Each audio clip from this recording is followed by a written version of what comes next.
Interested in learning about wine, but not sure where to start? You're in the right place.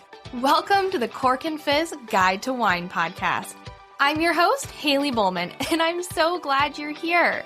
I'm a wine enthusiast turned wine educator and founder of the Seattle-based wine tasting business, Cork and Fizz. It is my goal to build your confidence in wine by making it approachable and lots of fun. You can expect to learn everything from how to describe your favorite wine to what to pair with dinner tonight, and so much more. Whether you're a casual wine sipper or a total cork dork like myself, this podcast is for you.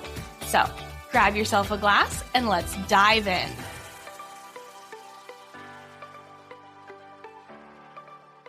Hello and welcome back to the Cork and Fizz Guide to Wine podcast. Today, we're talking to a sommelier with a very impressive history and a great story.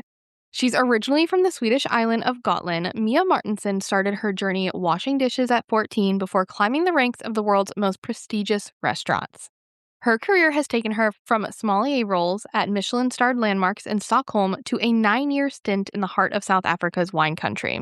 She even spent 6 years sailing the globe as head sommelier on the luxury yacht The World, sourcing incredible vintages from every corner of the map. Today, she's the creative force behind the award-winning wine and beverage program at 7 Stars Resort in Turks and Caicos. She's literally taken this program from, what'd she say, like 8 wines to what it is today. And so I think you'll really enjoy the story she has to say. In this episode, we are going to talk about how Mia fell in love with wine, what amazing bottles she's had the opportunity to taste as a sommelier and how that affected her career, why she chose WSET over the Court of Master Sommeliers for her education, what has impressed her the most from the different wine regions that she's visited, and there are quite a few, and so much more. So without further ado, let's get into the interview. So let's start with one of my favorite questions to ask anyone who works in the world of wine, which is, how did you fall in love with wine? My first job I ever had when I was 17, I worked in a castle in the south of Sweden, and they had a magnificent old style wine cellar.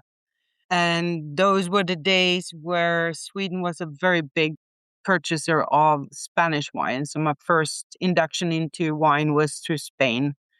And my cellar master at the time took me under his wing and kind of taught me a few things. And that kind of spurred the moment, so to speak, and kind of got your teeth a little bit bloody into the Tempranillo. Yes, it usually doesn't take much. I feel like you start trying some wine, you learn from an expert, and suddenly you are just wanting to know everything you can about the wine world. The more you study, you less you know.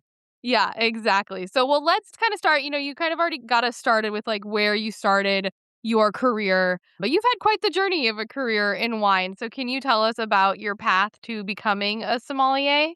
Yeah, so I trained to be a chef, but were way too social to fit in the back. So I kind of ended up in the front. And I've never kind of planned it. It just happened that I had a natural ability to it. And I always liked people.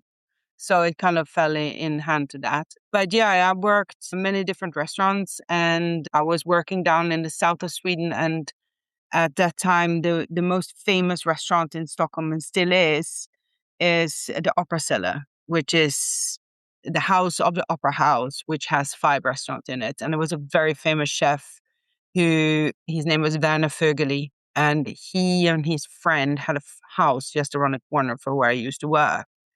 And he came in and he kind of like, why don't you come with me to Stockholm and start working for me? So he brought me to Stockholm, start working for him at the 1-star Michelin restaurant, old school, one of the biggest sellers in the Nordic countries. So verticals of like big wines back to 1928 and so on. That was like normal night to sell DRC from the 70s and Chem from the 40s and all of this. I mean, I was very privileged to be able to taste all these wines, which the new sommeliers today don't have. And he put me through sommelier school.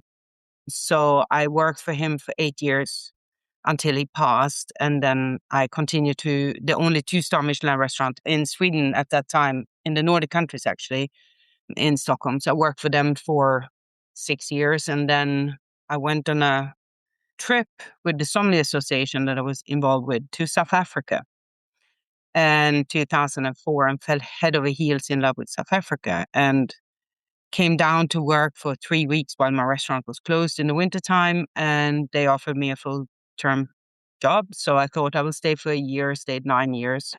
And from there, I ended up on the world's largest privately owned mega yacht, the World, which I worked for 6.5 years. One of the biggest sellers, one of the most amazing journeys ever around the world. And through them, I met the current owners of Seven Stars who needed the help with the beverage program and ended up in Turks and Caicos, supposed to be here for a year. I'm on my 8th year now.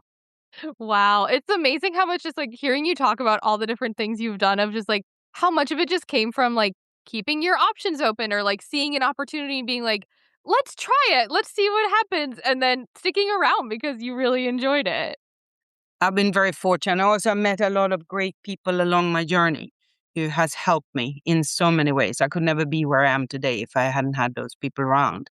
And also I landed in South Africa just 10 years after apartheid was lifted, which was one of the most interesting, most amazing, most fisting energies of places you could be in 2005 when I moved down, and was part of the whole journey of all the young guns in those days, who is now the old guns, like Ivan Zadi, the Leovin estate with Andrea and Chris Molyneux, all of these amazing young characters that helped to form and was the vanguard of the new South Africa, which is today why it is like it is. So I was very fortunate.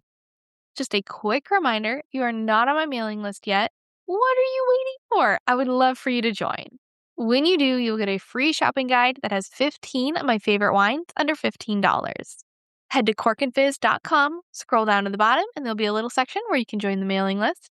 I send out a weekly newsletter filled with wine tips, recommendations, special offers, and so much more. Now, let's get back to the show. I have to ask you, I'm going to have to look it up really quick because I'm blanking on his name, but we've had somebody on the podcast before that was part of the young guns or the new age of like exactly Okay. what you're talking about. I'm just going to have to go back and see if I can find his name. It's been a little while. I've been on a little bit of a break, maternity leave. I had a baby in Oh, January. congratulations. Thank you. And so this is my first podcast recording since I had Boy the or a baby. girl? A little boy. Oh, Yes, he's a little sweetheart. He's our little, we call him Mr. Bubby. He's a little cutie. Okay, Savage Wines. Duncan Savage? Duncan Savage. Yeah, absolutely. Good friend. He's Yes. amazing. I met him. He worked for Cape Point Vineyards. Yes, And he then talked about he that. branched out and became Savage Wine. And he's also a part of the vanguard. And he was the vanguard for Sauvignon Blanc and Semillon of South Africa. And he brought it to an absolutely new level, which he made some wine that was on par with like Domaine de Chevalier white from Bordeaux, or, all of these amazing white Bordeaux wines. He literally took it to the next level. And then he became part of the Cape Winemaker Guild. He's a great guy and a great winemaker. Yes. No, I love when I can make these connections when I'm like, wait a second, I've heard that before.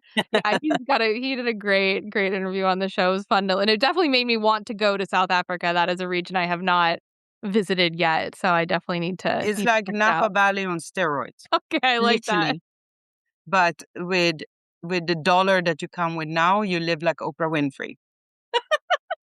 Even better. He mentioned that too. Yeah, He's like, yeah, you come down. The US dollar is great down here. it is incredible. And not only that, the food and everything, like it's a mixture of Napa Valley on steroids and the born food. Like Mm, everything is about the food, and everybody's so proud of the food heritage because they are so rich in supply from both the ocean, all the game, vegetables, and everything. It's incredible. And then you have the wine on top of that. right. Yeah. All right. Well, that's the other thing that's going to come out of this podcast. You also need to go to South Africa. Yes. Anybody listening? Okay. I'm going to take us back to before you went to South Africa and you talked about your experience in a Michelin-starred restaurant in Stockholm and getting to try, a multitude of wines. You mentioned, doing a vertical. And so for those that aren't familiar, vertical is like the same wine, just multiple different years. And so, going back to 1920, something like that's amazing. In DRC, Domaine Romani Conti, which is like the most expensive wine of Burgundy, and Chateau Yquem, which is the really expensive, delicious, sweet wine from Bordeaux. How did that shape your career, getting to taste these, wines that at this point are near impossible to get to taste? Yeah, well, obviously, it's also help your library in your head because you get references, right? And also, you have to remember in those days, the wine technology and how the wines were made was very different to what it is today. So, Bordeaux today is very different how you taste Bordeaux from the 60s and the 70s. So is definitely Burgundy as well, and Champagne to a certain matter. Like we used to have verticals with Cristal from 1945 from up until 49, which was incredible. But those are a completely different level of quality. And also you're drinking history, right?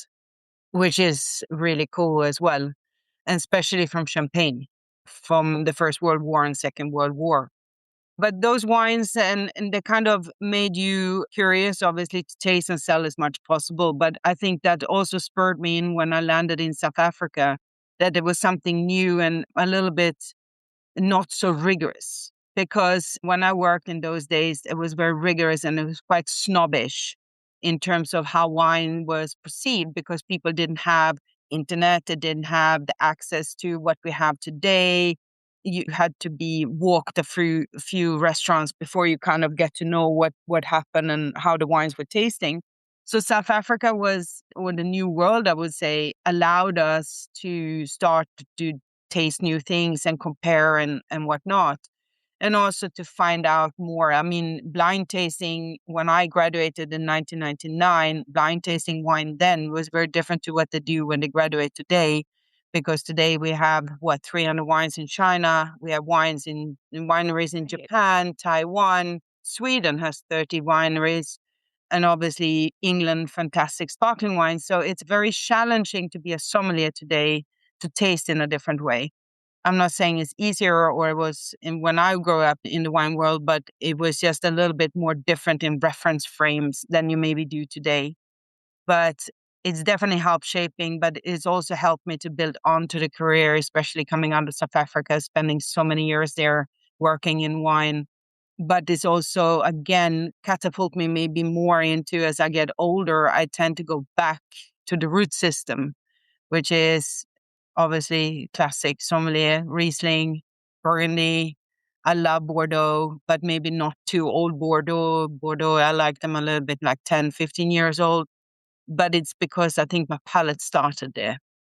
Yeah, I love how it's like almost like full circle, like Yeah. starting in the old classic kind of style and learning about all of that and then going to South Africa in this like new world. And basically I've heard a lot about like, when you're comparing old world and new world, the old world is great, but they're like you said, it's kind of strict, this is what you should expect versus like going into the new world in South Africa, there were no rules, which is, hard in some ways, but amazing in other ways where you get to kind of like create your rules or do whatever you want.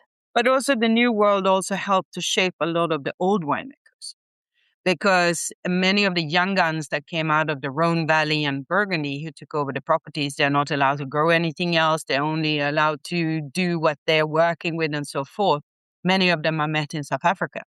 They came over and they did a lot of collaborations with some of the winemakers because they wanted to learn more how everything was working.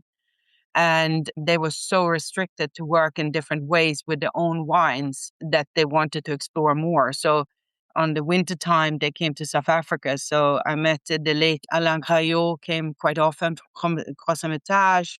We met a lot of the young guys from Burgundy, especially from Nuit Saint George, that was struggling with a lot of quite austere Burgundies at the time. Today is very different. Also, the climate change has helped them a lot to get a little bit more softness to it. But it was an interesting time from, I would say, from 2005 up until 2015, where we have a longer, many of the young guns from those areas. And also remember, many of these guys comes out like the Jave, for example, they bought the first vineyard in 1481, 18 generation running the property, no pressure, mate.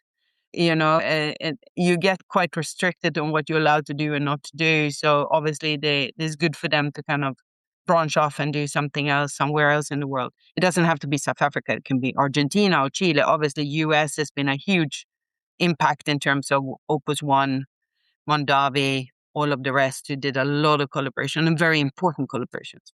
Yeah. Well, yeah, and I have to remember too, because when you think about it, it works really well for those that are in Europe to, work down in South Africa or like you said, Argentina, Chile, because the harvest and winemaking is on opposite calendars essentially. So they can do both if they want to.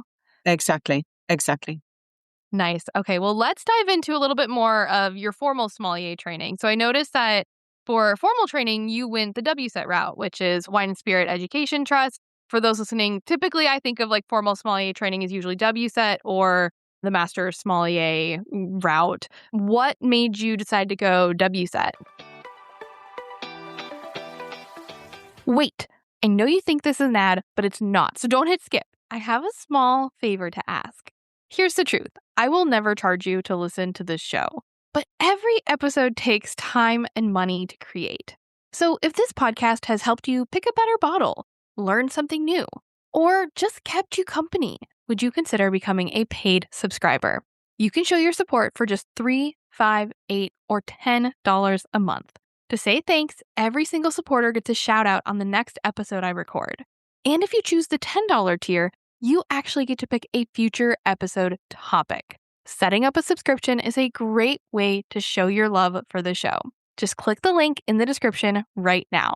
Thank you for listening, supporting, and being part of my wine-loving community. Now let's get back to the show. That was the only thing that was available when I applied. Yeah, the Master Sommelier program was not available at all in those days. I think the Master Sommelier program came to Sweden only like 3 or 4 years ago. Wow. So it's quite new. But what I like with the Master Sommelier program is that they have taken over where the WSET used to be. WSET has quite changed a lot over the years because obviously the world have changed. When I went to sommelier school, it was a year and a half full study, right? And you work with the chefs, you work with all of the other things. You work everything from water, cigars, tea, coffee, chocolate. You work with all the different kind of beverages. That is everything that you could. And then to apply to the school, you had to work for 5 years as a waiter or a waitress to be applicable to come into the school, because it was all about preserving the professional. And obviously you did everything. You had psychology classes, acting classes, a lot of practical work in terms of how you decant and how you work and how you walk in a taste in a dining room, what you ask your guests that you have never met before, and within 10 seconds needs to know what would they like and what do they like and how much would they like to spend without asking how much they want to spend. So it's a whole kind of different level. Today, obviously the world changed and all of a sudden we got all like Waitrose and all of the other who started big wine departments. So you have buyers in a different way. There was a lot of tastings in terms of more wine magazine that came on. So you needed to level it to a different clientele in terms of how you were using your education to what purpose. So it's a little bit different. And then Master Sommelier program has kind of always been about the flow, which I really, really appreciate. And the Yeah. food people. Yeah, because I was kind of honestly where that question kind of came from, because I always understood WSET as more so being like, it's more of like a formal education of like just like not the basics, but just like on the research side, or, like you could do that if you wanted to do pretty much anything in the wine world, versus you go the Master Sommelier route if you wanted to be on the floor being, a sommelier in a restaurant. But it sounds like previously WSET did exactly the same thing that Master Sommelier is doing now. Yes. Oh, yeah. There was really hard blind tastings in the exams, and oral and practical, and so written as well. And you did it all in English. So it was a completely different approach to what it is today. And the Master Sommelier program was very hard if it was not in your country to access, because they don't really allow you to do over line. You need to be participating in classes, which I really like, Yeah, because you get a different feeling than if you do it just online. definitely. And you get more of a camaraderie. And the people I went to school with in 1999, we're all still friends. So we all kind of work in different parts of the wine world still today. but it's a different camaraderie and also a networking part, which is very important in our business. Right. Well, especially, I mean, like we talked about your entire career, so much of it came from the people that you met and the connections that you made. And so that does make a lot of sense that like education should also be collaborative and a way to make connections with folks. Absolutely. And in this day and age, I think we should do it even more. Yes. No, I couldn't agree more. I definitely, that's one of the reasons I love wine is that it Yeah. encourages that collaboration and that connection with other people. You never meet bad people with food and wine. No, you don't. My favorite thing about like wine people is that like they want to share their best wines with you. I feel like that's like such a good way of like telling like why wine people are so great is they're like they'll have like one of their favorite wines and something that's so special and you think, "Oh, you want to save that for yourself." And it's like, "No, no, no. I want like when the cool people are over, I want to bring it out and I need you to taste this with me because it's way more fun that way." Very true. Okay, well, let's talk a little bit more about your world travels. We've talked a lot about South Africa, but what wine regions have you visited, and what was it about each one that impressed you? And feel free to include South Africa in this as well. Well, I've been pretty much everywhere, I almost say. We'll pick your favorite, like your top five. My top five, I mean, Burgundy is obviously the warmest. I believe still I lived there in a previous life. Burgundy, because I don't know, it has to do with age again, is that you come there, everything slows down for the better. They live according to nature and they follow nature, whatever they eat, how the nature preserve the wines, whatever they, it's just the DNA and the essence of what food and wine is and people comes together in Bonn and Burgundy. I think that's just one of those, you always discover new things, you always discover new restaurants. They're not very big restaurants, but they're very good. The wine lists are so affordable and you can really eat and drink your way through Burgundy for very reasonable money. I like Argentina very much. I sometimes feel like they get a bad rap because the new world kind of always end up that people want to have the cheapest wine, but it's not about the cheapest wine.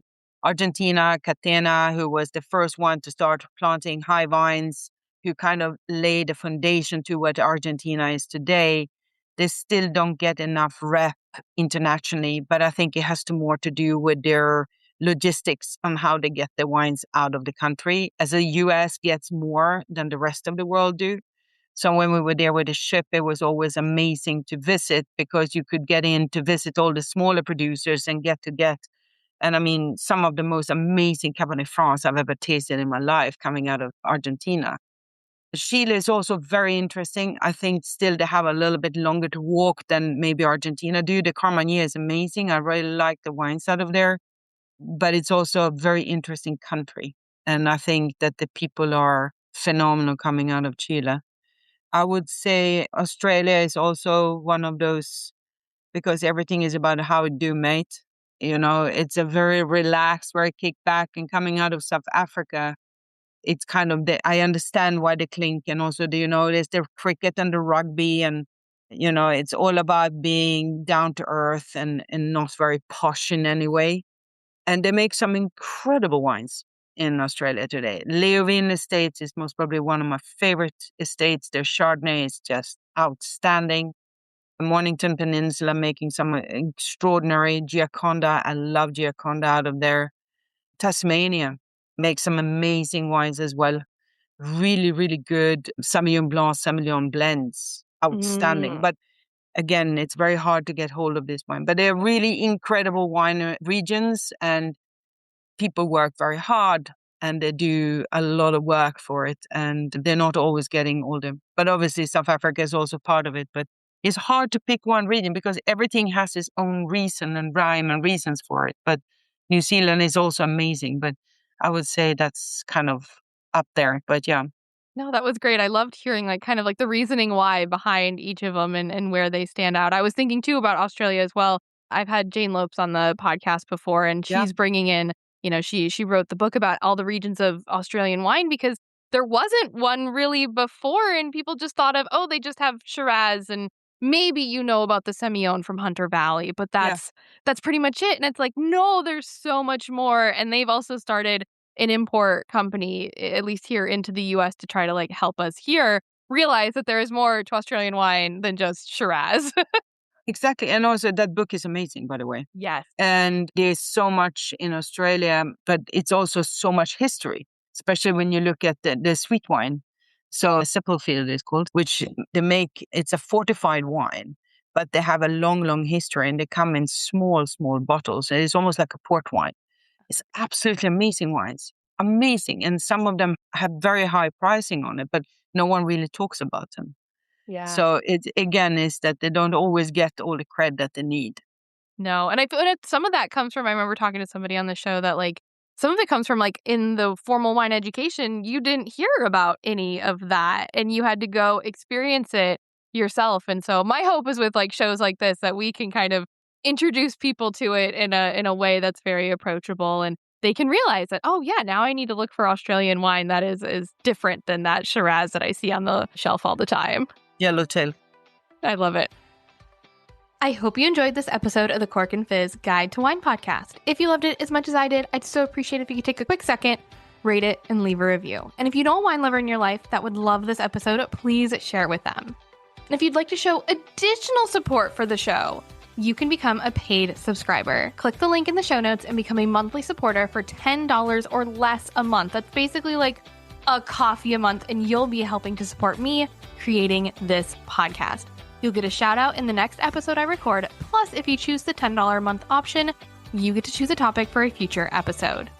In next week's episode, you'll hear part 2 of my interview with Mia, where we talk about what it's like as a resort somm for 7 Stars Resort and Spa in Turks and Caicos, what wine she's most excited about on her wine list, the type of wine she's looking to add to the resort's collection, her favorite stories and experiences from all of the different things she's done in her life as a sommelier, and so much more. Thanks again for listening, and if you want to learn more about wine, come follow me at Cork and Fizz on Instagram. Cheers!